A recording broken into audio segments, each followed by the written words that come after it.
Not everybody who's a business owner actually is business educated. They start with their best guess, and then over time they realize that what they're offering is really out of alignment with who they really are. So it's either that you're just running the wrong business and we need to get that in alignment, and then yes, it is appropriate to shift those offers and to figure out what would make more sense for you. But if it's just not performing and it is still the right offer that you're interested in, let's fix the performance first. And then how can we build upon what you've created already? But let's do it in a way that's leveraging what you have already and then continuing to let it grow, but also create the vision for it. Like, don't just sort of knee jerk an opportunity and say, oh, we could sell this thing, let's just go make it. Go in and do your research. Like, figure out, if I invested in doing this right now, do I think and how could I see this grow into an asset in 5 years? And what's it going to be worth then? Welcome to the Super Clinic Project Podcast, where we take regular clinic owners and turn them into cash-based multimillionaire entrepreneurs.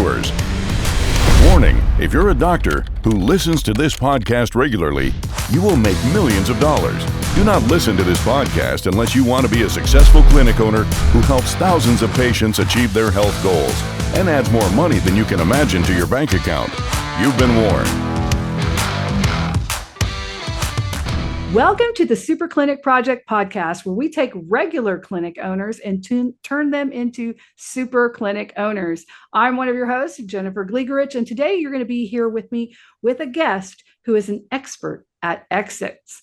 So she's the founder of Assets to Exits, a pathway for established business owners to move from revenue to wealth and to plan an eventual exit from their business. She's also the host of Real People, Real Business podcast, specifically designed for small business owners who want to build wealth instead of just income.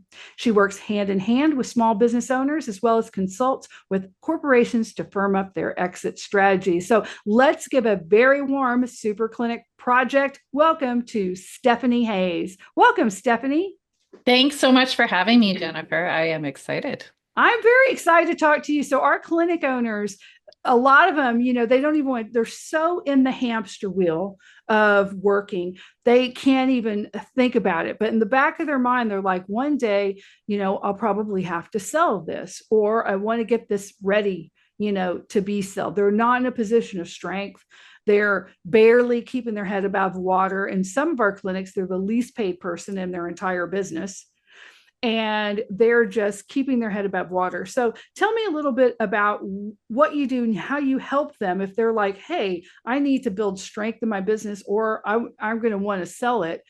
A little bit of what you do and how you help them think about things in a little bit different way. Yeah, thanks. Thanks for the question. All of this was born out of the realization that a lot of business owners know about exiting, but they often think that it's kind of just for like the tech bros and the VC funded, Silicon Valley startups kind of thing. But when I started to really dig into this world, I realized that there's a market for all different types of businesses to be sold, to be acquired, to be taken over, to be exited. And my mission is to make sure that even small business owners or, clinic owners or, these sort of more day-to-day businesses, anybody can exit, anybody can sell their business, anybody can sell assets inside their business. I mean, that's a huge game changer for people who may not be wanting to like divest themselves of an entity, but they can build things inside their business that can be eventually sold off in pieces and parts. So just the whole conversation, I think, is not being had with a lot of these smaller business owners who just don't know this is an option for them. And so what we do is certainly there are people who, come and who are just like, I want to sell right now. But oftentimes in that conversation, it's coming from someone who's burned out or who's been in their business for a while or just doesn't see the path to something other than that, what you call the hamster wheel. That's what I've heard over and over again, this income focus, right? Now, we always want income in our business, and we're going to continue to get income inside of our business and focus on that. But your whole energy changes when you realize and you make a plan for what's in the future for you, whether that's 5, 10 years in the future, 3 years in the future. When you start to think about what you can do and that what you do can lead to a much bigger exit for you or a much like a wealth event for you. Now that energy shifts inside the business and your focus shifts inside the business. So whether you're a clinic owner or you're, a solopreneur running an expert business, or whether you're doing something else, just being able to see that there's a path for you, all of a sudden the decisions that you make, the investments you make in your inside your business, your whole strategy starts to change because we look at it from the perspective of an exit and where you want to be. And now all of your efforts are working on building something as opposed to just chasing revenue. So that's the huge mindset shift for all of these small businesses. Yeah, I would say it's very difficult when you are owning your own company to realize that not only are you the doctor or the clinician, but you are also the owner. So you have to get yourself in the CEO mindset. But the CEO is also beholden to the shareholder. So you actually have to think like a shareholder, which is different than a CEO. Think like the CEO and think like the person who's doing the job that you've created for yourself. A lot of times, most of our owners create a job for themselves and they just work the job without ever pulling out to the CEO or to the other mindset. You had said something that I thought was really interesting because I'm going to tell you, businesses don't think about this at all. Like small business owners don't think about it. When you were thinking about piecemeal, like something inside the business to grow, with clinics, can you give me an example of what that might be that they could grow and they could sell inside the business rather than the entire entity?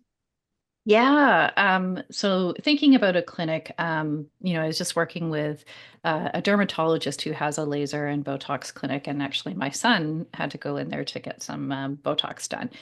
And so when I look at his business, certainly there's the service that they provide and there's treatments that they provide and that sort of thing.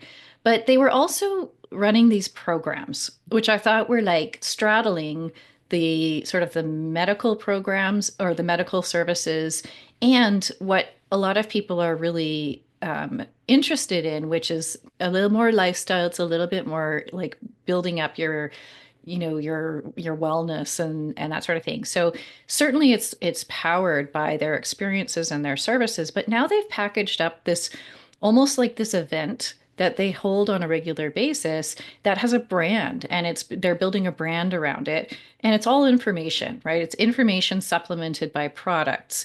So if they continue to build this out, they can build a brand around an event that they have on a regular basis. And that event itself, because it has a brand, starts to become valuable. And over time, as they build that out and they invest in that brand growing, they could one day package that up and sell that to someone who wants to continue on the brand and continue on the events and make a profit from these events because they're selling product on the back end, they are selling their services, they are selling like entry into the event. And that exists separate to them providing medical services or their treatments that the dermatologist has to provide on an ongoing basis. So they looked at how they can leverage the audience that they have of people who are coming in for treatments and their knowledge and expertise inside the local market. And they created something that doesn't require the dermatologist to deliver services or one of the practitioners to deliver services. They have leveraged everything that they've got and they've created this brand. So they can invest in building that brand, and it's sort of separate to the brand of the clinic. And they could one day package that up to sell. People don't think about assets inside their business, and they don't realize that how much they have created inside their business already that could easily be packaged up or leveraged for as something somebody would buy. An audience. Like there's Yeah, I nine think types of that's assets. fascinating. I'm already Yeah, thinking of clinics that we're working with that have been doing things like that. But the idea is just, well, this is something else to get some income in. It just provides exactly. us leads rather than what if we, Yeah, put a different strategy with it, yeah, and added this strategy. And then we actually had an exit strategy for this business and we could figure out the legalese of it, yeah. like because do you have to divest of it 100%? Would we still be able to provide some of the products and services to the event but not have it get against you know some kickbacks, like you can't have certain sorts of beneficial relationships. Depending on which medical board you're at and where you're at, you have to think about those business relationships that you have. For sure. For Like sure. durable medical equipment is one of them that I'm thinking of. But yeah, that's absolutely fascinating. And yeah, I don't think that people think about that at all. So when you sit with them, what are some of the questions that you ask them or you would like them to ask themselves before they come and talk to someone like you? Well, the idea of having assets inside your business, I think, is what sort of broke my brain a few years ago and started me down this path because I've bought like five businesses that were, $1,000, $500. Like you can buy businesses at all different levels of the spectrum. A couple of years ago, I bought a business, but I bought the assets of the business, and it was, more like $200,000. And what it made me realize is like, I didn't buy her entity. I bought the audience, I bought the content, I bought the marketing, I bought the brand, but she still retained her entity. So now I started thinking about what do we already create inside our business in the name of making money that actually could be leveraged into assets. And I created this little guide, and I think I've given you the link for it, but it's 9 types of assets you can build inside your business. And those are all assets that would be attractive to a buyer, right? There would be things that would add value to the business or on their own would be attractive to a buyer. So you got all sorts of different options in terms of how you sell something. And then what I do with my clients is we go through an asset inventory and we go through all those different types of assets, and they have a bunch of questions that they can answer. But it gets them to start thinking about everything they have inside their business, that it's actually worth something, not just things that we created as, as part of our operations or part of our marketing. Because what you create inside your operations is also really valuable. Like a clinic owner could easily package up all their SOPs or their the way that they have built their business and curate all that expertise and sell that as a digital product to another clinic owner who's just starting out and would want that type of guidance, or maybe the tools and templates they've created. Like there's so much that we're doing inside our businesses that could be really valuable. That shift in that thinking, doing that inventory for yourself, now you can look at what you've got and you can say, where am I going to invest my resources and my time to build this thing out so that it becomes something more valuable? And and then the strategy just changes, right? I've already done the work. I've already created this thing. Now, how do I actually leverage that? Now, how do I look at that as something I can build over time? The key here is that we're not talking about, I have to sell my business in 6 months, right? If you're at that point in time where you have to sell for some reason, we probably are having a different conversation because you're not going to make enough change inside the value of your business in that short period of time that it's going to be substantial enough, right? I'm talking to people who are like, one day one day something's going to happen. One day I'd like to work towards something. So let's back into a growth strategy from business valuation and an exit roadmap and figure out what we're going to do over the next 5 years that's going to benefit the valuation of my business. Not how am I just going to keep getting more income in, because everybody wants to throw their money into marketing. Why don't we throw our money into building something that's going to be infinitely more valuable in 5 years?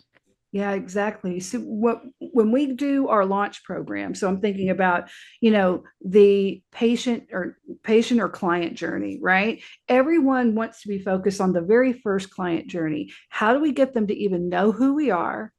And then meet them, have them come in, give them enough value when they meet us and see our ecosystem, this wonderful thing that we've created, trust us enough to have us work with them to get them to an end health result and become a client. And then that's all they're focused on. And that's great. If you're trying to get a business off the ground, if you have been stuck for 20 years doing the thing and you're like, I've got to grow because stagnation is actually business death.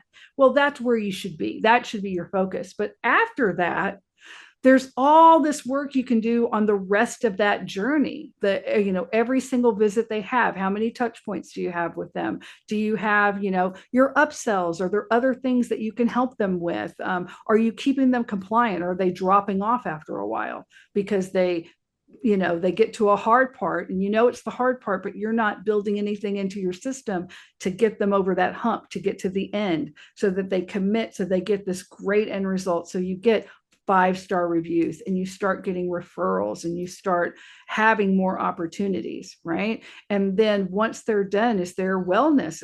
Are you even in an industry where you can do wellness or upkeep, thinking about med spas and things like that?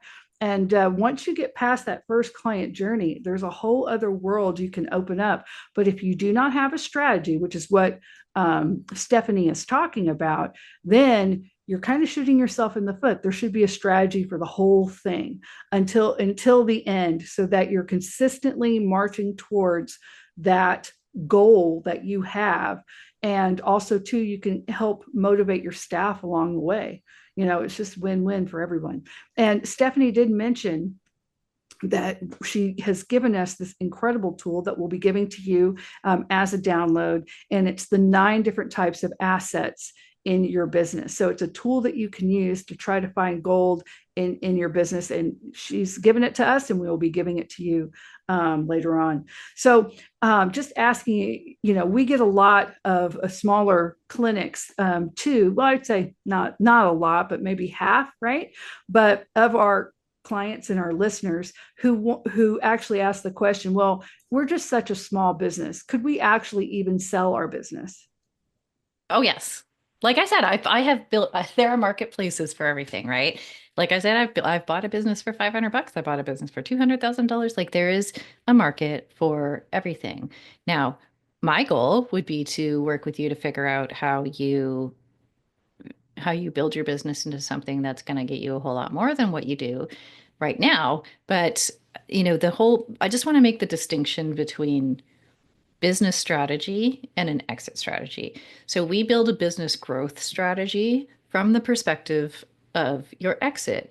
So when you do that and you do a benchmark valuation, even, if right now your valuation is somewhere wherever it is, by doing a benchmark valuation, part of the valuation process is that it's not just the numbers, like looking at, SDE, but when you start looking at the risk adjustment for evaluation, that's where a buyer would come in and say, okay, great. So our numbers tell us this, but then I am going to go through this whole qualitative set of like 80 questions that now adjust that valuation based on whether you're strong here or you're not strong there. And some of this is about diversification of channels. Some of this is like diversification of clients. Some of this is totally other stuff, operational, et cetera, et cetera. That whole exercise reveals for us challenges and opportunities. So, what can we work on in your growth strategy that addresses the challenges that you would have, like where the risk adjustment was not in your favor? And then how can we look at that risk adjustment and also say, hey, if we beefed up over here, that would impact our valuation significantly, tidied up our operations or whatever, or we scaled out into a new market or whatever. So then we look at those opportunities and we create a growth strategy based on what we know is going to impact our valuation down the road, rather than going into some like business strategy exercise that's all visiony and, just sort of grasping at straws or just, making some educated guesses. We actually want to create a growth strategy that is concrete and tied to what we can do to add value inside the business. So yes, you can sell any type of business. Certainly if you're going to come forward and you're going to have like some weird sort of like really micro niche thing where there's an audience of 5 in the world, you may have a slower sale. You might not get the value that you want, but for the most part, yes, absolutely, you can sell. There's a marketplace for everything. And I think that's the shift I want people to make, is understanding that you do have that option. And I'd like to talk about when you talked about the numbers. I'm going to tell you, a lot of times when you talk to clinic owners, the only numbers they know is how much revenue they brought in that month. And Yeah. and even to get them, well, okay, well, what was your profit? They get doe eyes. Well, okay, so how much were your expenses? Well, I think we're running about this a month, but it's not like we're going negative. That they're so divorced from the numbers. So even though I hammer on the numbers all the time, so now I want you to do that, Stephanie. Oh, So you sure. can tell them Yeah. how good, that important that is. You're preaching to the choir here. I'm a numbers person, and I think part of the problem, and this is not unusual, like whether it's clinic owners or other small business owners, they all hate looking at numbers. And I think the reason they hate looking at numbers is because the way that they're presented to them is like in financial statements. And financial statements are not that they're not so much a representation of like reality. They're sort of it's not that they're wrong, but the way that they're presented is in a way that doesn't translate into something operational for them. When I work with my clients, I have a whole system I use with them that I've created like a financial document that is very much tied to what they're thinking about. Like, what am I selling and how much of it? Not dollar figures, but like how many units of this one thing am I selling, even if it's a service, because that makes a huge difference in terms of how I'm going to sell and what marketing strategies I'm going to use. And if you're telling me I want to sell 500, you know, of this one program at $49 versus, one program at 490, like those numbers don't make sense, but you know what I mean?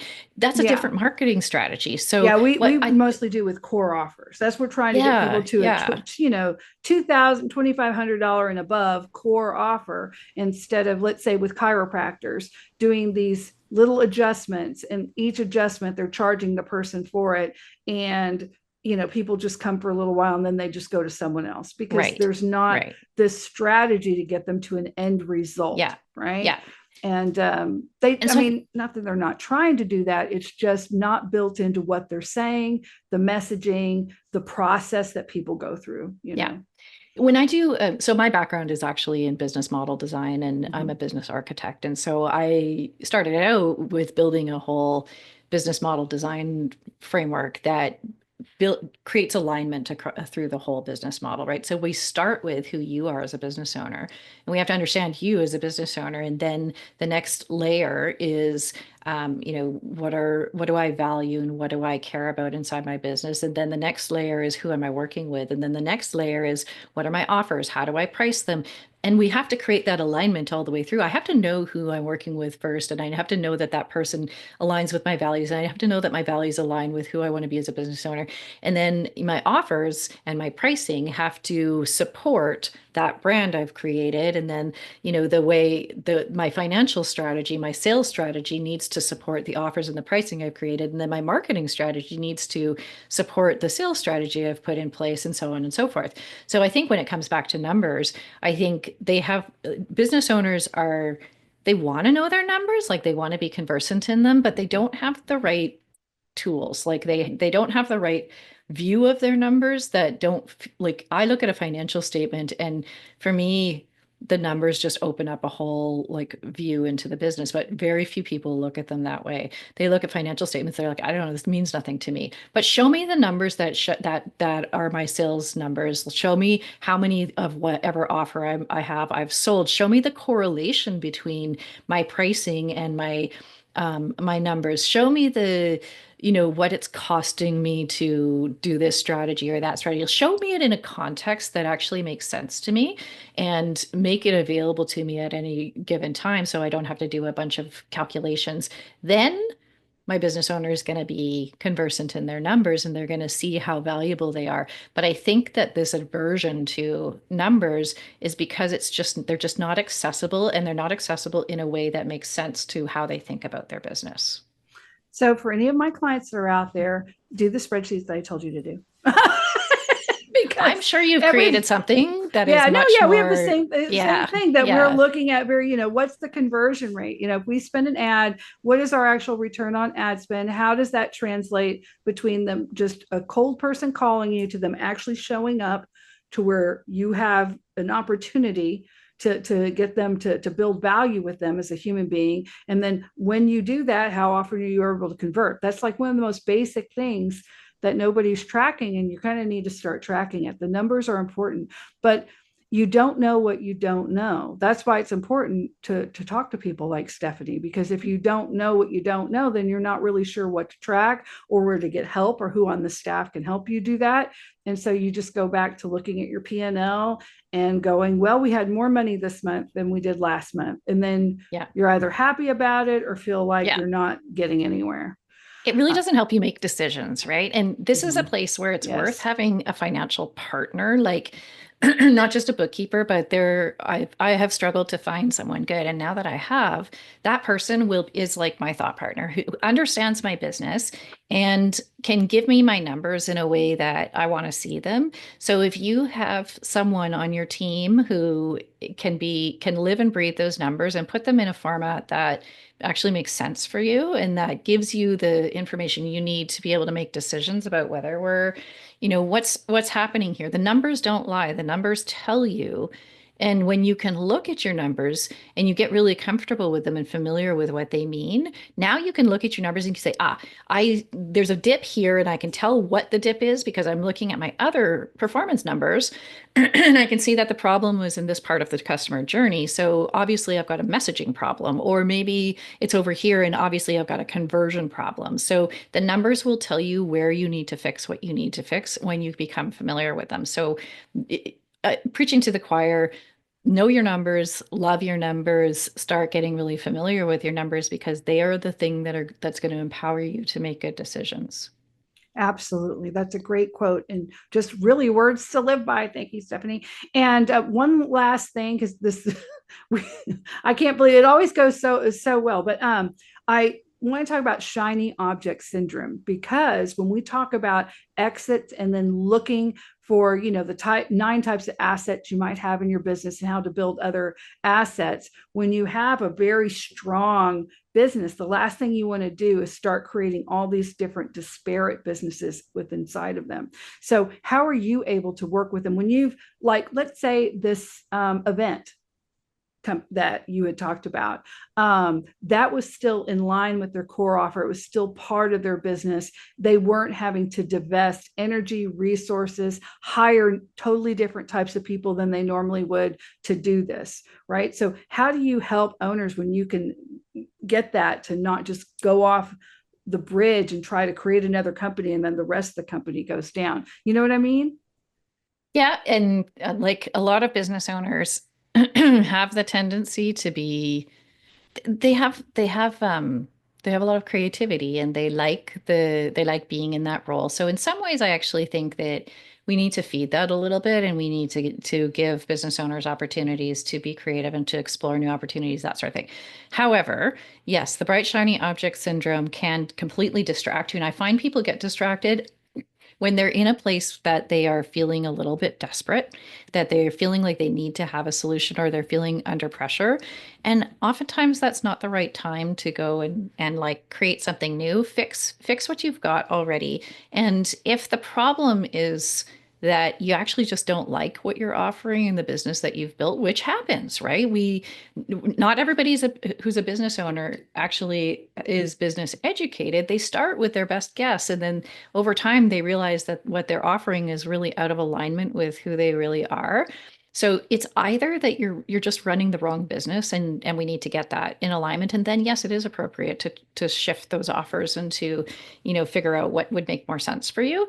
But if it's just not performing and it is still the right offer that you're interested in, let's fix the performance first.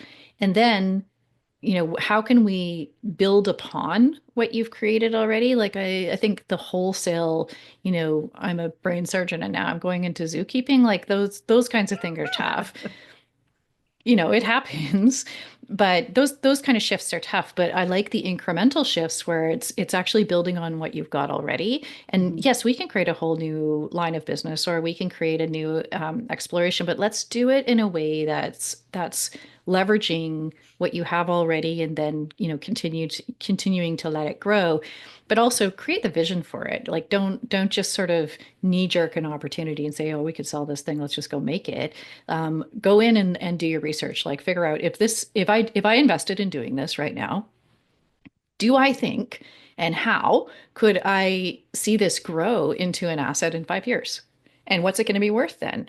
If you can do that analysis and you can figure out that it's a worthwhile investment, and there's going to be some stuff you just don't know, right? But you're making good guesses, then we put a plan in place, but without, cannibalizing the rest of the business. I think that it's good to have this turnover, this sort of churn inside the business of new ideas and new opportunities. But when it starts to consume everything in the business, it usually that's from a place of desperation, right? It's from a frustration with other things not working. So let's fix that problem first. Yeah, that is very, very good advice. And I've seen a lot of businesses that come to that where they're over it, right? And it's not necessarily like they hate what they do, they're just Yeah. over how it is right now. And so then they jump to something else, even though what they should have done is just sat for a minute and go, why am I over it? How can we fix it? Maybe gotten another voice in there to help work through that tangled frustration to where they can get to the other Yeah. side of it. And then in some cases it's, I'm over it because I never really wanted to do this. It morphed into something that paid the bills, and I'm just unhappy, and now I'm miserably unhappy. Well, sometimes that's what's going to happen. We have, especially like with what we do, clinics, there are a lot of people who get into that because that's what their families did. They're like Mm. fifth generation dentist, sixth generation chiropractor. Everybody's doing it. This was, and then there's all this pressure, but that's not really where it is. Well, once you can get that business and you could actually sell that business and have someone else, do it for them while you can do something that you really want to do, that's going to be the best life choice for you. So it's very Yeah. individualistic on where you're at, but sometimes you do need another person to talk to. And I want to thank you, Stephanie. So we've been talking with Stephanie Hayes, and you can reach her at stephaniehayes.biz, or you can also go to superclinicproject.com. We have everything on there. Click on our free school. You're going to go there. You're going to get all the goodies and the tools that Stephanie has given us. So you can find gold already in your business with the 9 types of assets, the tool that she's going to give us. And I just want to thank you, Stephanie, for being here. We're already at the end, and it just went like that. I know we could probably talk for another hour. I know we probably end up. We're probably going to bring Stephanie back because you're just an incredible resource. Is there anything you want to add before we go, Stephanie? No, I just really appreciate being here, and I look forward to continued conversations. Me too. Well, guys, you have a Super Clinic Project Day. Let's go out there and let's look for gold in our business. Thank you so much. Don't forget to like, follow, and share. You can do that all at superclinicproject.com. We make it easy for you. And if you have a question for Stephanie and you want to leave her a message, you can just press that link on our homepage and leave a voice, and we might even play it on our show. So thank you so much, guys. Have a great one. You've been listening to the Super Clinic Project podcast. If you like what you hear, subscribe and stay tuned for further episodes of the Super Clinic Project podcast.